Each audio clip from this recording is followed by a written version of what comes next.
I think the problem is what jobs are the people going to do to pay for those things? What do we do about the cost of housing? What do we do about the cost of food? What do we do about the cost of living in this country?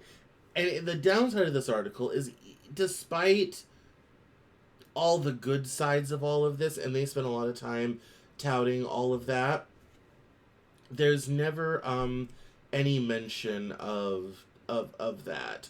Um, it's it's quite, it's quite difficult to tell someone, yeah, you can't afford housing, yeah, your car payment is too high, yeah, the price of food is all of these things, all this sort of, inequality, but the rich are getting richer and we're doing well. Even this graph up here at the top, which shows goods imports, which obviously fell in 2009, but also, and goods exports, are obviously less. They were more tied together in the 70s, and then you can tell China, in the 80s they start to separate, and then through the 90s it gets a bit narrow again and then starts to widen again. You can tell right when China joins the WTO, right here, because then exports go down a lot and then they start to climb back up just whenever the recession, and then you have this sort of peaking again, but it's still a big delta between imports and exports.